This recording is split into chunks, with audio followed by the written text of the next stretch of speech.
So this is continuing. This is continuing the diagnosis of Tower Hamlets Council in the context of the fact that we are diagnosing and updating the fact that Tower Hamlets Council is a corrupt council in the context of the latest news of the latest housing fraud allegation and charging. In order to share the actual inner evidence of the inside working, we shed light on some of the evidence that we have exclusively obtained on a multi-tiered, T-I-E-R-E-D. The tier is in the same sense as the current pandemic tier. So this information actually covers the series of corruption and criminality and lying by Lutfur Rahman while he was incumbent in the post of elected mayor for 6 calendar years, and the lies he allowed to be perpetrated by the others that were in various posts. Now, all these people who were in the various posts and we are focusing on were in terms of the money they were getting and in terms of the titles that went with their names and the parks and extra facilities that they got. Most of them, except some of the stuff that I will kind of identify as not being as senior kind of post holders, but simple administrative staff. For example, the one that I'm going to mention about the 4th of July, 2013 email that she sent me at 9:46 a.m. called Miss Louise Fleming. She was a Democratic Services staff and she was called a senior committee officer, but she wasn't making the senior decisions because the actual decisions were being made by others. For example, like John S. Williams, who was the head of the so-called Democratic Services. And he was in effect the kind of, he was also the second defendant of the two defendants in the petition that was filed in 2014 after the 22nd of May 2014 council and mayor elections in Tower Hamlets. John S. Williams was the second defendant, and the first defendant or respondent was Lutfur Rahman. And in the course of the proceedings of the election petition, or during the procedural stages, for reasons that have not yet been publicly stated anywhere. When I said this, today is the 2nd of November 2020, so it's a very good six years since they filed the petition. So that's 5 years, 6 years. And there hasn't been any reason why John S. Williams was dropped as a kind of defendant by the petitioners. So the main liars in those 6 calendar years continued the lying of the previous years. So let's kind of systematically identify each part of the lying, and then we can have a factually, evidentially representative, accurate summary and picture of how Tower Hamlets Council perpetrates corruption and criminality. And as I said, the council includes the elected mayor in post at the time and the other holders of the posts that were getting exorbitantly high sums of money and were designated as directors or managers or whatever. Now, this one is an email timed at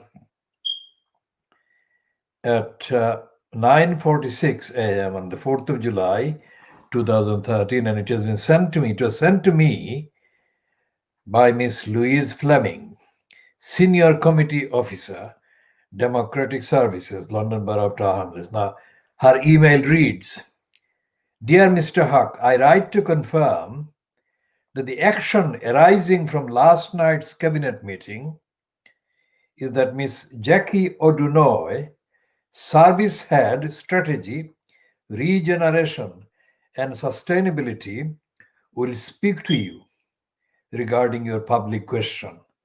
And if there were any issues you felt had not been addressed, this would be an opportunity to discuss these. Then you will receive a formal response in writing. I will pass your contact details to Ms. Odunoy and her office will make contact with you, which already happened because Nicole Layton wrote to me confirming that Jackie Odunoy was busy, but she would contact me within a day or so, which Jackie Odunoy didn't. So these two staff, Louise Fleming and Nicole Layton, were not involved in the criminality. That is what I'm distinguishing. As I said, I distinguished. They were just doing what would be expected in a normal kind of set of administrative kind of communications. The significant thing about the email by Miss Louise Fleming is this. She refers to Jackie Odunoy being scheduled to speak to me regarding my public questions. Now, Jackie Odunoy did not acknowledge that she was going to speak to me. So the information as contained in that email by Miss Louise Fleming must have been the information that was kind of created between the time I finished putting the question on the 3rd of July 2013 and the end of the kind of time when they had kind of after the meeting discussion, whoever did the discussing. It could have been involved. It could have involved Jackie Odunoy and Luther Roman, or it could have been just Luther Roman, or it could have been Jackie Odunoy. Whoever it was, this was the fact that they told me at that time that Odunoy is going to speak to me. Well, the expression should have been speak with me, but let's put that one aside. But she never spoke with me or to me. What Jackie Odunoy did instead was to delay kind of communicating to me. And when she did communicate, she lied. She added lies, new lies. So that's the email that is part of the evidence. Although it's a short one from Miss Louise Fleming, 9:46 in the morning of 4th of July 2013. That is a key part of the evidence, which contains the statement of position to me that was never actually adhered to by Jackie Odunoy. The other thing about the putting up questions to the cabinet chaired by the incumbent mayor, whoever it is that up to the time that I last had any contact with the Tower Hamlets Council about the cabinet, questions to cabinet being minuted, I was told that they are not part of the proceedings of the cabinet. How can they be? There is the chair and there is me presenting the question or the comment or asking the question. How is that not part of the proceeding? What is it? So I asked that question at the time, and I asked that question since. And I put the same question, constitutional question, to the Department of Communities, whatever, which is supposedly the direct kind of UK central government department that is directly, quote, responsible for the conduct of the local councils. And I never got any answer. And in the 5 or 6, I would say, to be on the safe side, 5 weekly programs that I presented live on a channel that is no longer broadcasting, but it was broadcasting in May 2016. I presented 5 programs called the Kudilar Campaign Program. I presented and I wrote and I kind of researched. I read out and I referred to, just like I'm doing here, the various evidential points about the contacts, seeking information, confirmation, and answers from the Tower Hamlets Council as well as from the UK Central Government Department for Communities and whatever that Eric Pickles had fronted. And at the time in 2016, it was the husband of Dido Harding. Now, husband of Dido Harding is still an MP, but he is not a member and not a kind of Secretary of State, but he was a minister, I think, or it was probably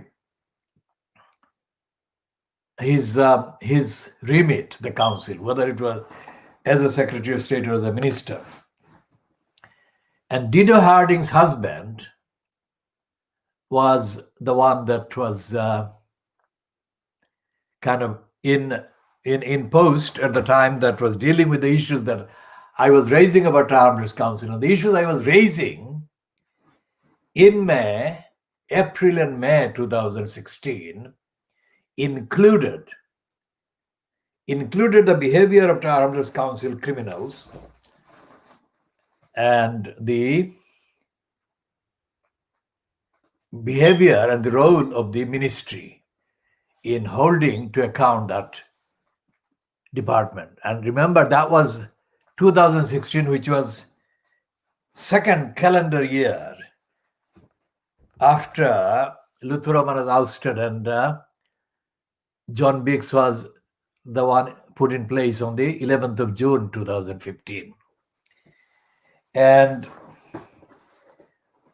the questions included the behavior of the gang of crooks called Tower Hamlets Community Housing and the behavior of the gang of crooks called Popla Harka and the behavior of the criminal called Michael Tyrrell, who was the chief executive at the time still in the Tower Hamlets Community Housing, and the crook that had begun a kind of war of attrition against any anti-racist that he could find in Tower Hamlets, so that he could target them for loss and detriment because they were doing the opposition to racism. Now, this Michael Tyrrell is the second racist in Tower Hamlets that all the Bangladeshi councillors and Bangladeshi kind of Labour Party members, wannabes, have expressed positive opinion about at various times, including a member of the Tower Hamlets Community Housing Board that was not a councillor but is a person who lives in a flat off the Hanbury Street.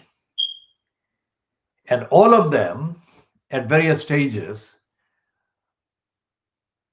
responded in an identical way and praised Michael Tyrrell. And as I was the target of Michael Tyrrell's racist attacks and harassment and conspiracies, I was surprised that they were all expressing identical positive opinion about Michael Tyrrell. So I investigated, and the investigation takes the form of asking them to provide chapter and verse as to what was the ground for their praising Michael Tyrrell. Now that all of this was happening 5-6 years ago, let's say 7 years ago, 8 years ago, depending on which particular aspect of Tyrrell's racist criminality we are talking about, because he started his racist criminality in July 1996. So that is 24, nearly 25 years ago.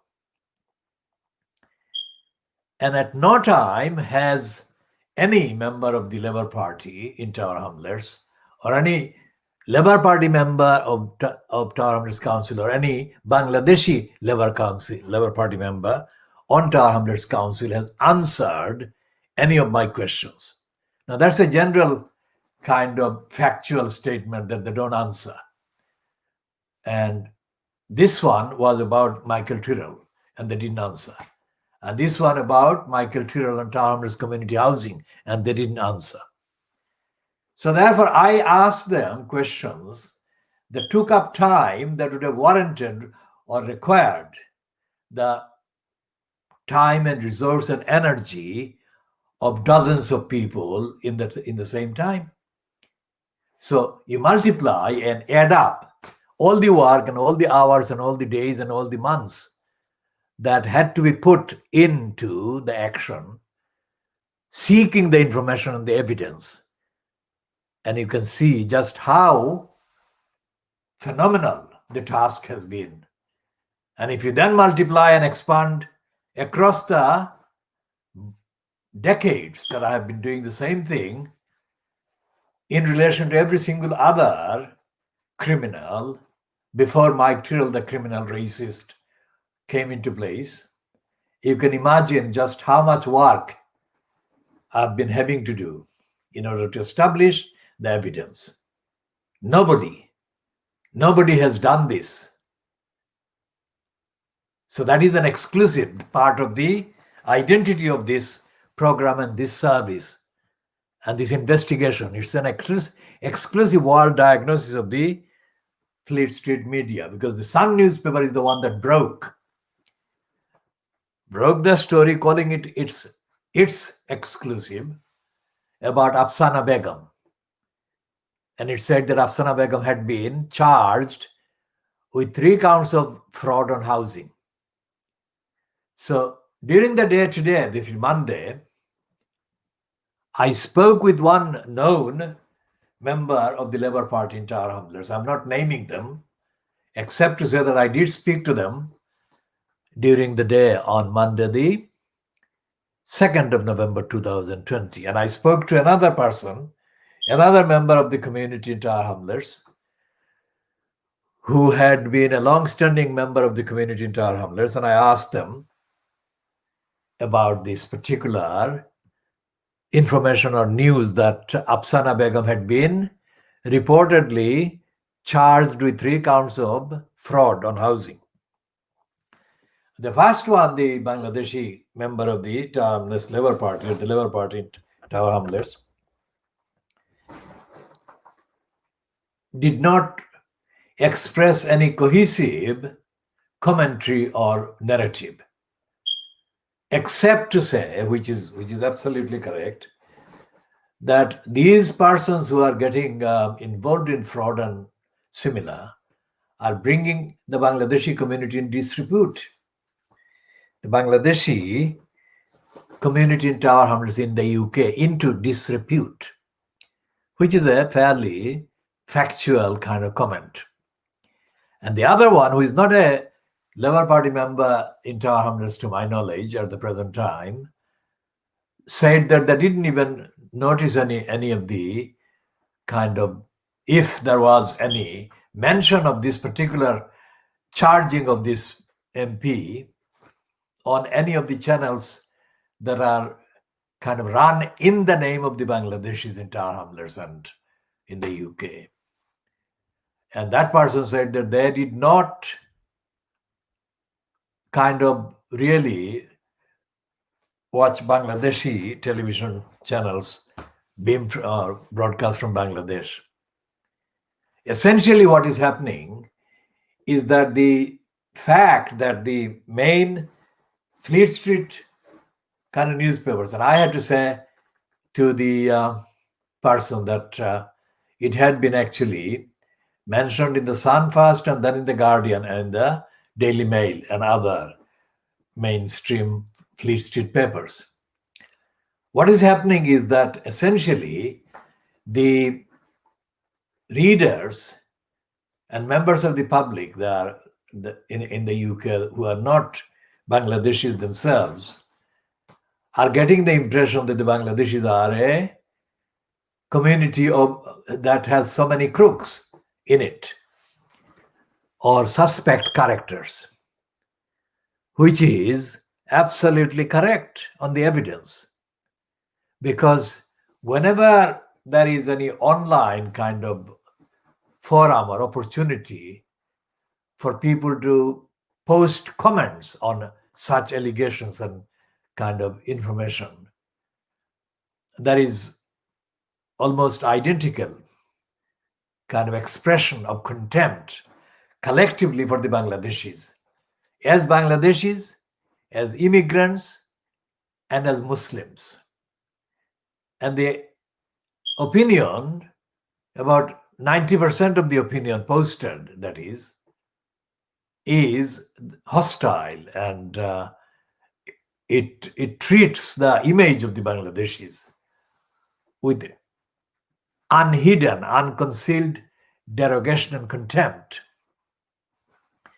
Now, how can any community,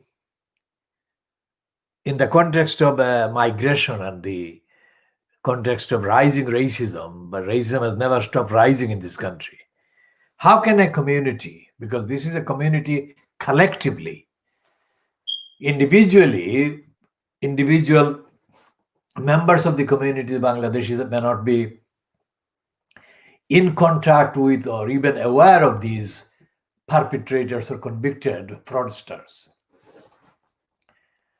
But that is not what the person who is not Bangladeshi and a white person or members from the other backgrounds, they don't know the difference between the one who is doing the crime and the ones who are absolutely innocent and nothing to do with the perpetrators of the crimes or the abuses, which is what we shall be discussing when we discuss the role of Lutfur Rahman as the chief liar in the council in the context of these fraud allegations and actual proven fraud.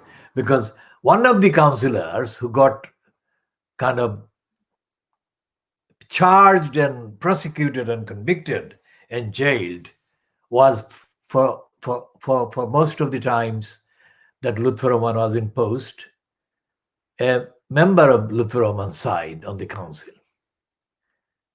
So this is, and Lutfur Rahman has not expressed, as far as I can find, any evidence. I cannot find any evidence of Lutfur Rahman ever having expressed a genuine, spontaneous kind of statement of policy against criminal behavior by the council staff or councillors. In fact, when he was still in post, he featured more than once. And that was before he got a petition against him by these people, 4 persons, in 2014. So from the calendar year of his election, 2010, October 2010 to 2011, 2012, 2013. So these 4 calendar years, Lutfur Rahman was very much in situ, that is in post. And during those years, I made hundreds of contacts, straightforward contacts, evidential contact, legal contacts, lawful contacts, constitutional law, ethical, moral, democratic, accountability, transparency contacts. with Lutfur Rahman directly or through Alibor Chaudhry, asking the simple question: why is Lutfur Rahman allowing the criminals to carry on the crimes, and why isn't he stopping them, and why is he wasting my time, energy, and resource? What is the complication? What is the complexity? And in one voice, although they spoke separately, in one voice they said that Lutfur Rahman was doing the right thing and he was attending to it. They never once said that Lutfur Rahman was disagreeing with anything I was saying, or that they were disagreeing with anything I was saying to Lutfur Rahman about Lutfur Rahman's role. Not every single communication is on the record, but a large number of communications are still on the record. And there is no evidence. There is no evidence that any of them, those communications that is, contained any credible or actual evidence or indication that Lutfur Rahman had any ground to justify his lying stance. And Lutfur Rahman was the subject of internal, informal kind of communications among some members of his so-called cabinet. And many of them are now at large in the community, and they're not, as far as I can see, not actively aligned with him. Some are, but most of them are not. That is the impression I get at this date, today, the 2nd of November 2020. And I had hundreds of communications, as I say, directly sent to Lutfur Rahman. I had hundreds of phone calls made to Lutfur Rahman's number, and Lutfur Rahman knew my number, the number I was calling from. And most of those numbers, calls from that same number, Lutfur Rahman chose to ignore, not to answer. Not because it was difficult for him to understand why this call was being made, nor because he was doing something more important than I was doing. It was his lying. Supposing he got a call and it was a missed call and he knew the number the missed call was from, and he was at the time either busy having a meal, or he was indisposed, or he was asleep. When he saw that there was a missed call, and if he was in good faith, he would have called me back or sent me a text, because he knew the only reason was asking him the question as to why he was failing to do his job, which is what I was telling him.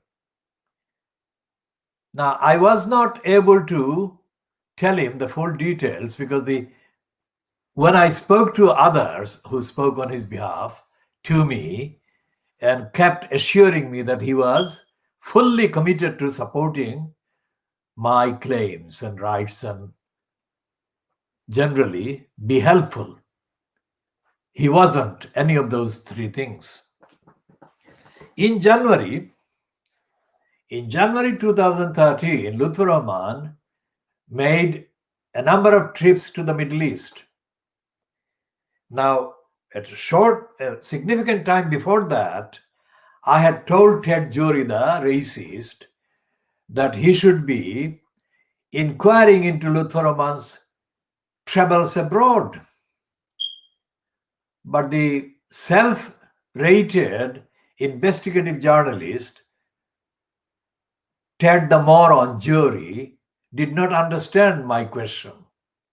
He must understand it now. I said to him that Lutfur Rahman was making travels abroad. My statement to Jory was not any more than that, but that should have been enough. I knew more than I told Jory or anybody. And what has happened is that Lutfur Rahman was making these trips under the guise of doing the Umrah. Umrah Hajj in the Saudi kind of city of Mecca. And he took the entire sort of cabal surrounding him, with him. That was not a religious kind of duty he was performing. He was doing something else, whatever it was. And so therefore he was guising, he was disguising, he was dressing up those things as a religious thing. And people who came to know about this trip in January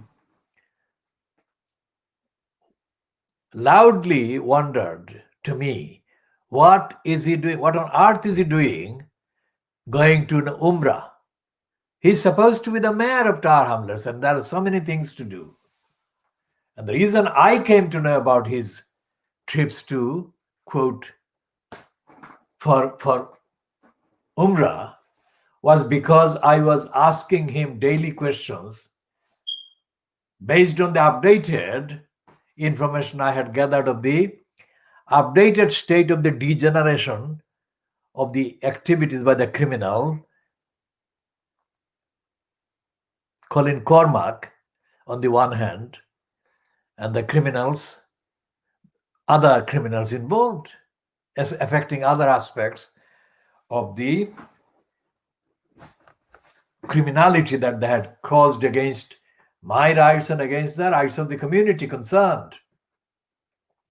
When I asked them where he was, they said he's going to Saudi Arabia to do the Umrah tomorrow. So whatever the date in his passport, if he has not altered the passport or lost it and replaced it, would show the date when I was doing the communicating. It was January 2013. And the details of the time, because I was working like 24 hours I was working to establish why Lutfur was lying every day to me. And I found all these evidence that he was completely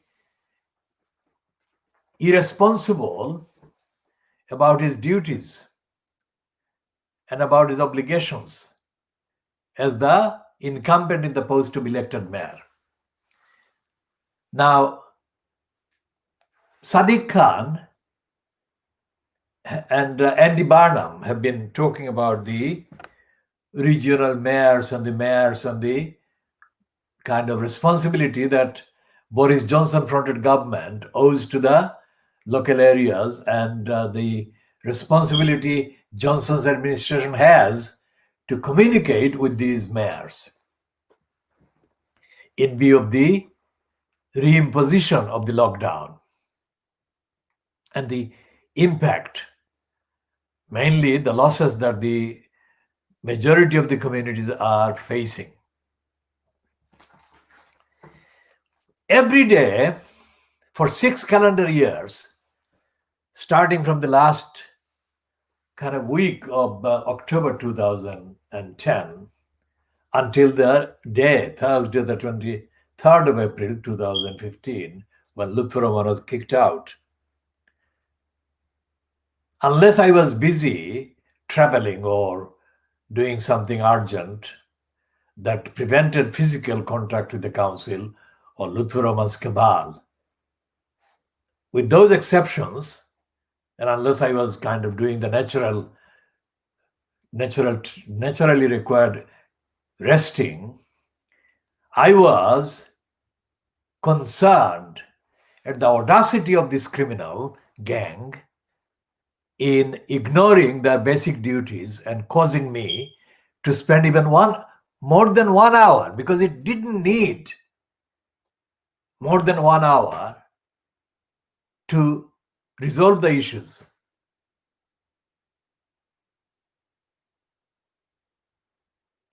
So if they could do that to me and my time, what could they do to the community that is completely pre-Lilliputian in many cases?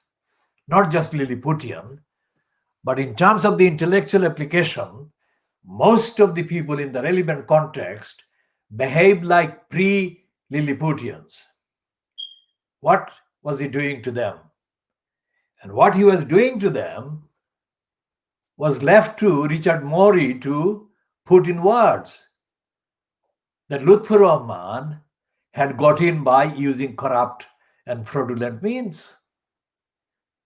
In other words, he was a crook. He was corrupt. Now, the terms of the ruling by Morey obviously were couched. The actual sentences were couched in a particularly complacent language because the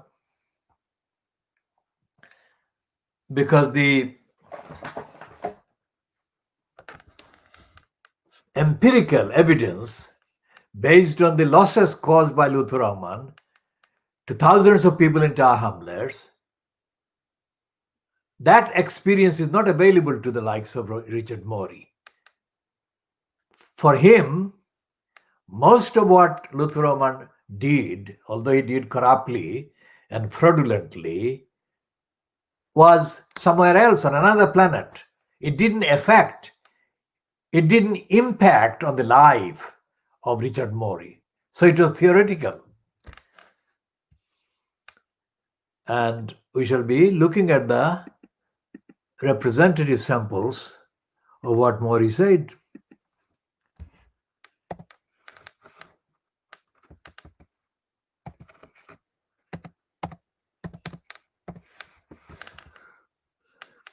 So here, let's say, how many times does he say?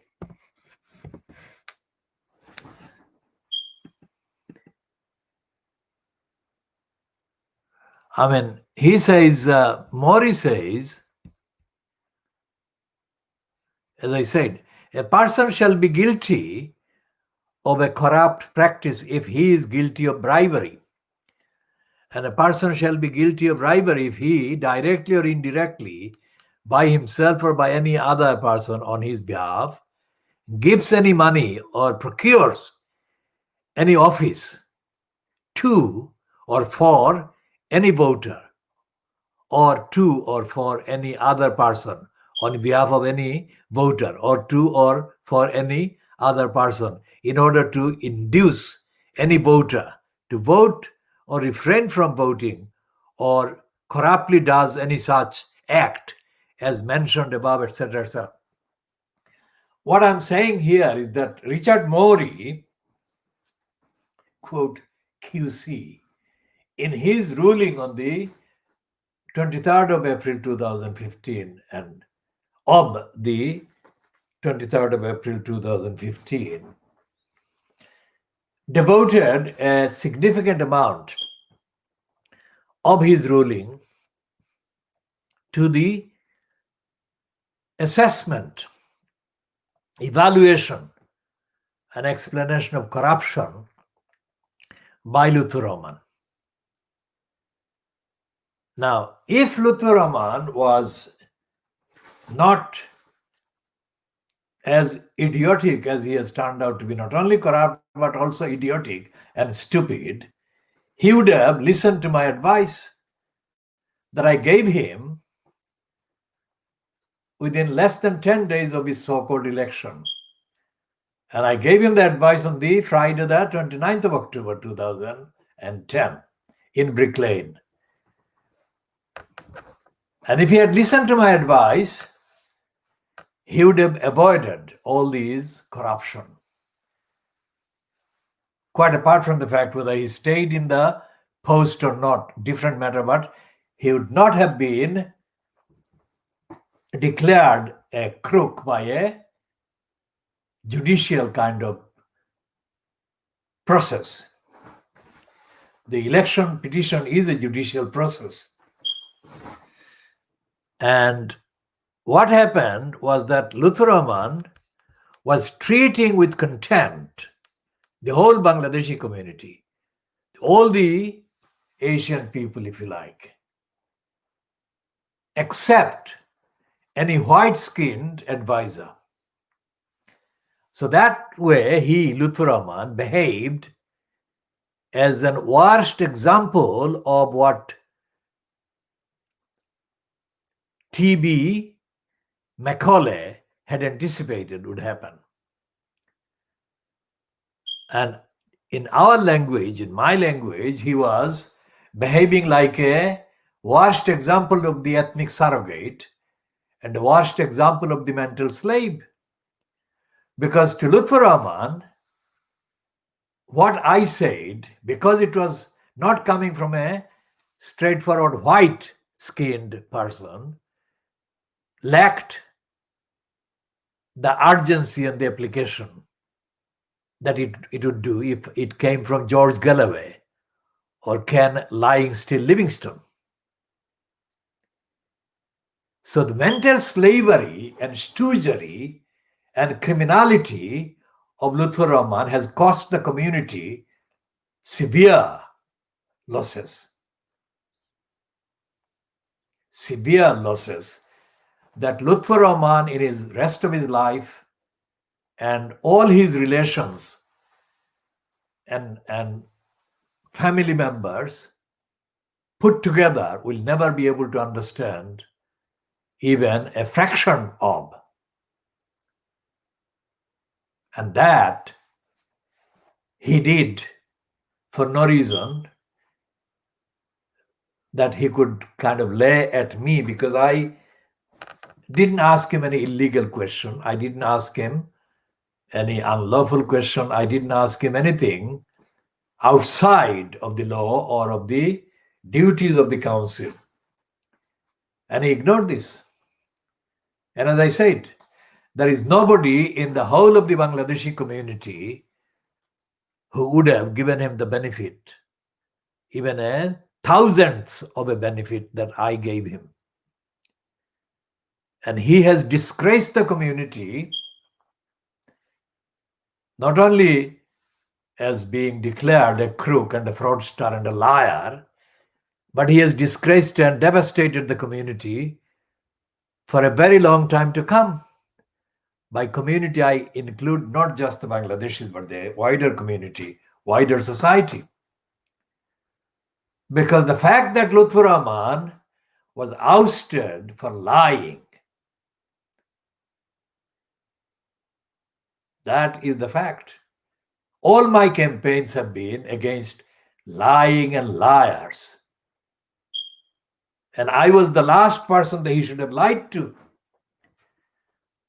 And I was the last person at that time, during the 6 calendar years, that any of his lying cabal should have lied to on his behalf. So all of these, I'm saying, in order to create the evidence-based, directly evidence-based picture of Tower Hamlets Council as a cesspit of corruption and criminality, where housing fraud, any other fraud, is the kind of norm. So whether an individual, whether they are accused at the present time or not, is suspected of being involved in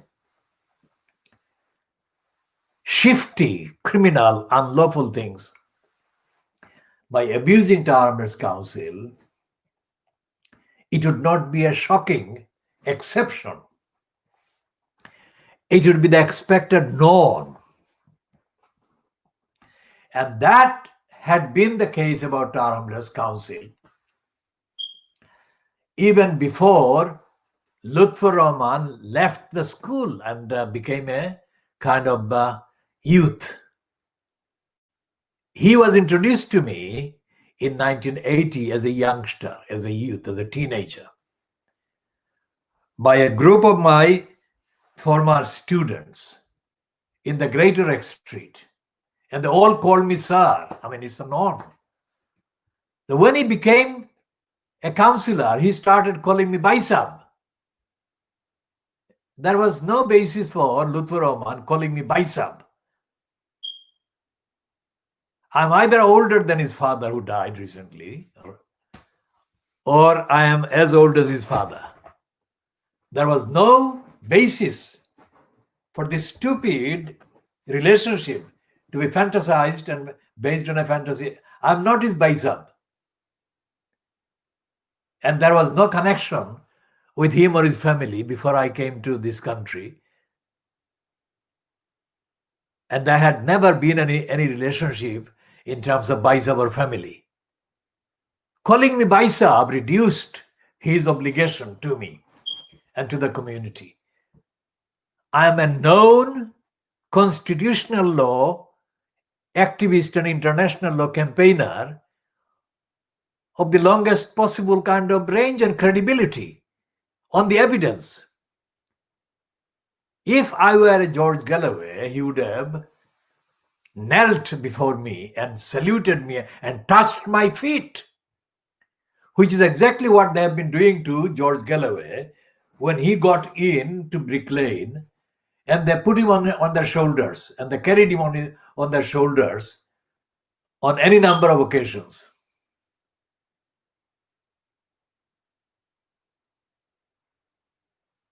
There is no law in the common law of England, nor in any acts of parliament, nor in the case law that justifies the lying, the number of lies, the actual lies, and the deliberate intention to lie to me by Lutfur Rahman.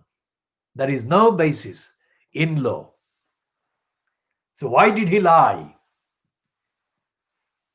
And why did his cabal lie? And what did he think he was doing, inviting Abu Tahir to a meeting that was supposed to be about the council's behavior in response to my claims based on law?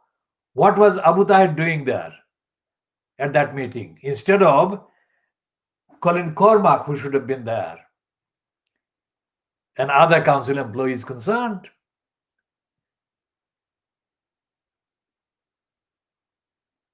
The fact that I defend the collective name of the community against the collective racist attacks does not create an impunity or immunity from the obligation that Lutfur Rahman owes to me as a highly known and active constitutional law advocate.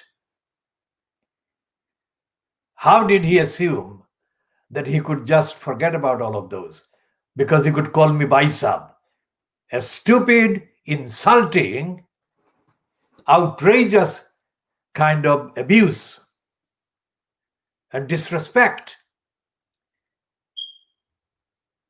If he was born in the 60s, I was already past my degree. I had already finished university, ordinary kind of formal education by the time he was born. I had done studies outside and inside the institutions. And this applies to everyone, every single one that is in Tower Hamlets doing quote politics. Every single one is of that kind of relationship. I have been teaching people with greater intelligence than all these persons combined would possess the intelligence. And so therefore, what was it that he was kind of relying on to call me Baisab and then to ignore the very serious legal obligations that he owed to me in law and owed to me in accordance with his duties?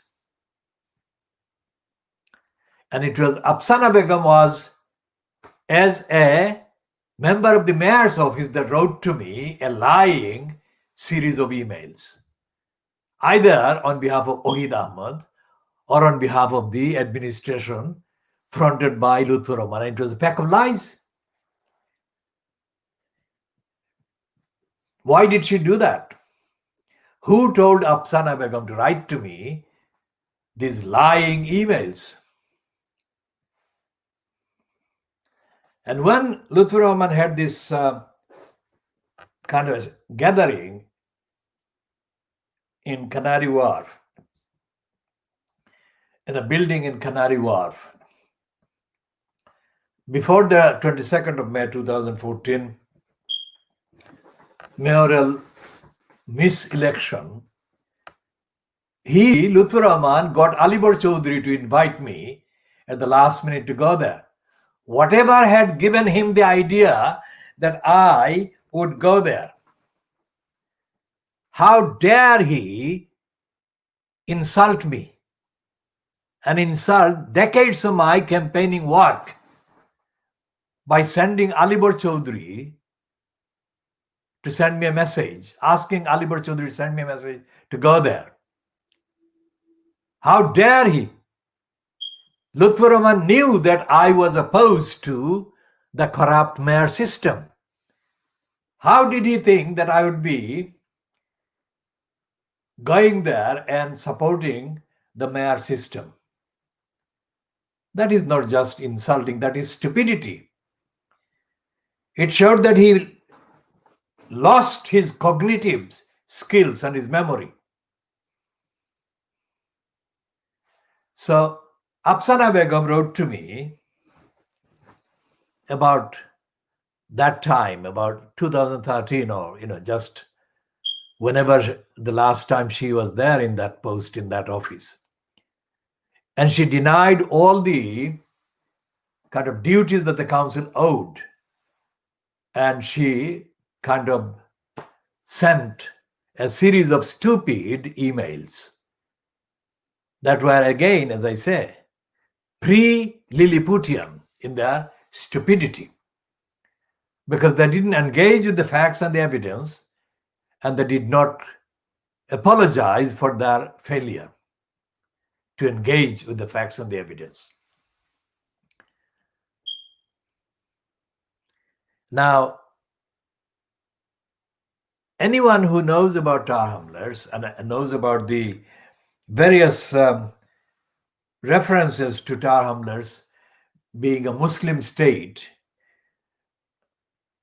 considered a Muslim state by the racists who kind of see the presence of Muslims in tar hamlers and in the politics, so-called, would have known about programs like the one that Andrew Gilligan published on Channel 4, Dispatches program on the 1st of March 2010.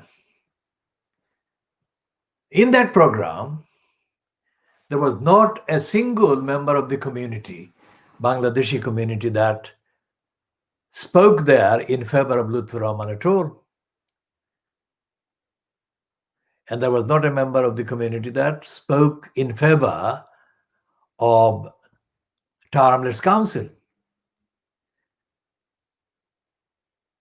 And when the Channel 4 did a shorter program after Lutfur Rahman became, quote, mayor, Channel 4 actually broadcast a segment showing Lutfur Rahman using a taxi or kind of publicly paid for vehicle to transport his laundry from a nearby place to his address in the old Montague Street.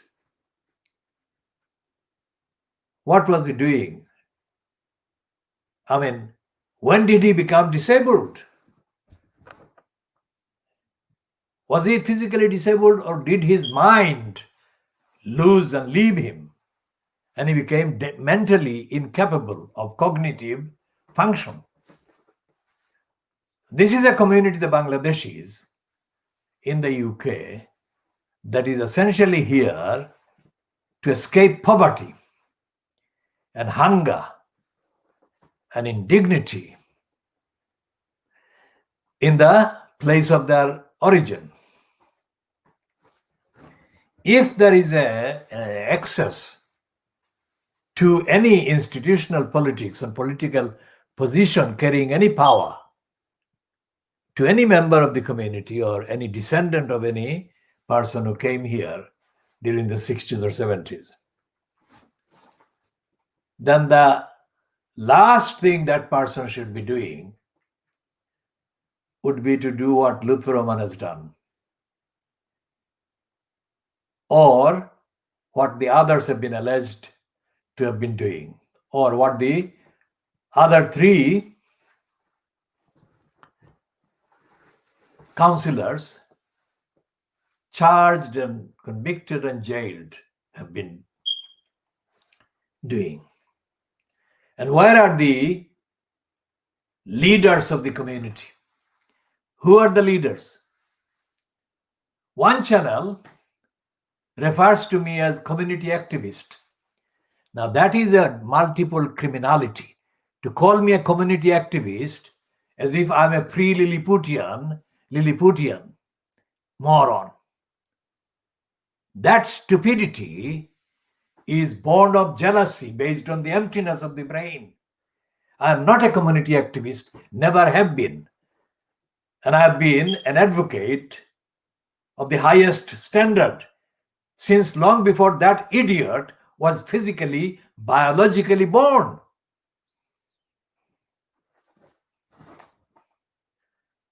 So where are these leaders with their voice for the community's honor against these criminals who have been abusing their posts, elected posts and publicly paid for posts? They should be setting an example to the host community, the mainly white people, that our character is better than, many people, indigenous people, that our character is an example and we are hardworking, we are respectful and we are dutiful and we are fair and we are ethical and we are moral. Where are these leaders calling for this? If I'm a community activist, then of course I cannot be the leader. And yet, for 50 years, I've been leading not only the defense of the community, the Bangladeshis, but the defense of the wider community on all sorts of issues and matters. How is it that criminals who run this so-called ethnicity-linked media don't see that, to the point where they don't even know what my name is? One criminal who apologized to the Hindu community allowed my name to be distorted in August 2020. Now that liar himself presented a long program on the 17th, 18th, 19th. It was recorded on the 17th, the main interview with me, and the final version was broadcast on the 19th of January 2006. And I'm the most known Bangladeshi in this country, despite the stupidity and denial and petty jealousy of the pre-Lilliputian morons. Where are these liars raising their voice against corruption, either alleged or actually perpetrated by any elected person, elected in the name of the Bangladeshi community, elected with the votes of the Bangladeshi community in Tower Hamlets or in any other borough in the United Kingdom? Where are they?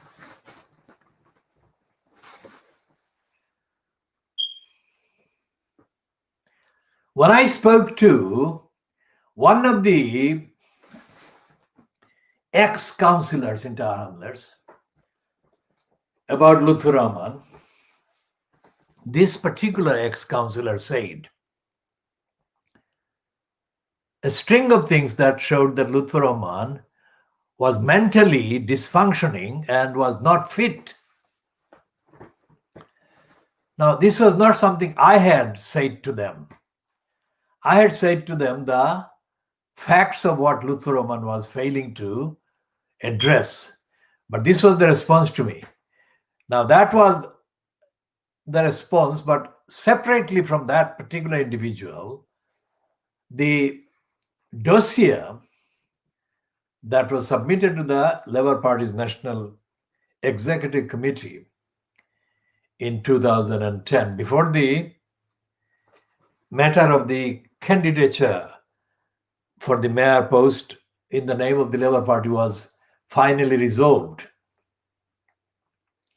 the dossier was put to the National Executive Council of the Labour Party at that time by the former candidate for mayor post, former, that is, in the 2010 election, Abbas Uddin alias Halal. And one of the things that he said in his dossier, or was said in the dossier that was put in the name of Abbas Uddin alias Halal, said that Lutfur Rahman had been brainwashed by the fundamentalists. Now, whoever the fundamentalists were is not material. What is material is that Abbas Uddin alias Halal said what he said in there, or agreed to send that dossier in containing that assertion. Now, all the evidence of Lutfur Rahman's stupid behavior shows that he was really brainwashed. Whether he was brainwashed by fundamentalists is immaterial, because he was brainwashed out of any state of fitness to justify his being called the executive mayor, because he was not behaving like the executive mayor. He was behaving like the abuser of the executive mayor post. And he was spinning lies after lies after lies. When I asked this media advisor whom he paid, whom Lutfur Rahman paid hundreds of thousands of pounds of council money as an advisor, when during a do where I was not invited, but I heard about it and I turned up, not because I wanted a cup of tea or any meal or anything. I was offered a cup of tea by this Muhammad Jubair. Was he showing me extra respect? I don't think so. I think he was trying to cool me, calm me, because he thought, and if he did think that, there would have been factual basis for his thinking that I would be justified in publicly denouncing Lutfur Rahman in front of all the other people, which I never did. I never did because of my prestige, because my mother taught me, a long time ago, my mother taught me a lesson that I never have knowingly broken. My mother said that there is a limit to the kind of people that you actually have a row with or have a kind of argument with. He said you don't go below a particular level. My mother said that because she thought that any engagement, any rows, any engagement that I may have with people of a particular kind of standing, unless I was having a kind of exchange with somebody of my similar, comparable kind of standing in my mother's view and in my character, then regardless of the outcome, the actual thing would demean me more than it would demean or expose the other party. Now, with Lutfur Rahman, by that time I had already kind of understood that he did not belong to the particular standard of behavior and character that would justify my publicly engaging in an exchange with him. So I remembered my mother's teaching, and I didn't publicly engage in any exchange with Lutfur Rahman during the 6 calendar years. And because of my mother's teaching, I suffered great amounts of losses, kind of frustrations. not just about Lutheran, but about all the others that were lying for him. Now, that is a very serious moral lesson I'm sharing with the world, whoever is watching this. My mother's teaching, who would have thought that of all the sources of learning, enlightenment, and everything, I would, time after time, remember my mother's teaching. And it would stop me publicly engaging in certain exchanges with certain people. Not because I couldn't face them, far from it. The opposite is the case. But at the end of the exchange or encounter, my mother said, I would be the loser of vital kind of credibility and honor because of who I was kind of confronting. And I think that so far I have allowed quite a few dozen criminals to think that I'm not kind of encountering them. They must think, some of them, if not everyone, that I am somehow hesitant to encounter or kind of confront them because there might be some weakness in my case. Absolutely not. And so I cannot name the other criminals and people without any standard in this particular kind of program, except to say that the reason I didn't engage in a public encounter with Lutfur Rahman is because of my mother taught me.